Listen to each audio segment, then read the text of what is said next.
know, like when you meet a lady and she says, well, would you like to make love? Well, the first thing I'd like to do is fuck, not make love. I feel good making love to men, not screwing men. I want to come home and the wife meet me at the door with a drink. Here.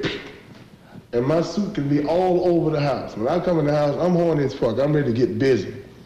I don't want to be talking about, well, what are we doing for dinner? What are we doing for dinner? After I get this, then we'll talk about dinner. I don't know. I've always been like that. I just can't help it.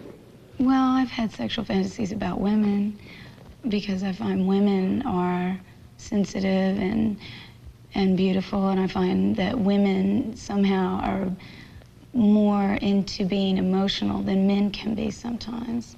There's a lot of pretty women that I've always admired, and I was like, oh my God, she's just so beautiful that I don't know if it's putting myself into her body and maybe feeling this beauty and then getting enticed by it, or just by looking at her, I'm really just getting a feeling that I wish I could touch her or be with her. We were in Sheepshead Bay one night, Joe's Clam Bar. And I was inside getting cigarettes, and she was outside ordering whatever, and some sailor came by and was talking to her, and I freaked out, and I'm telling you, I freaked out. So I said, well, it'd be better if we go somewhere more private where I still say your parents don't walk in on us, since they're in the next room.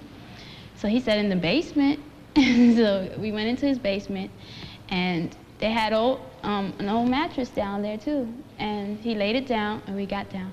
And he said, well, I would like to make love to you.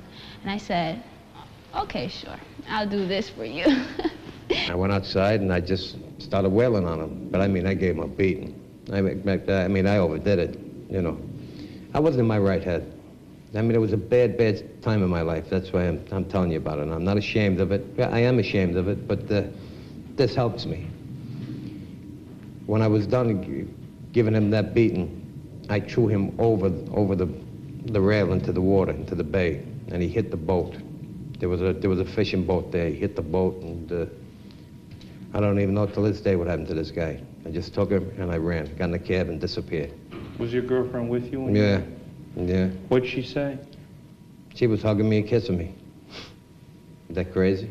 I was on the bottom, he was on top, and I was trying to direct him to where to put his dick in. And he just started saying, ow, ow. It started to hurt him. And it was so tiny and weak, and it was like bending in my arm, and I'm trying to get it. Like, he did have an erection, but it was still so soft because he was so young. I have no explanation for my actions. How do you explain her abandoning you when you got arrested? I have none for that.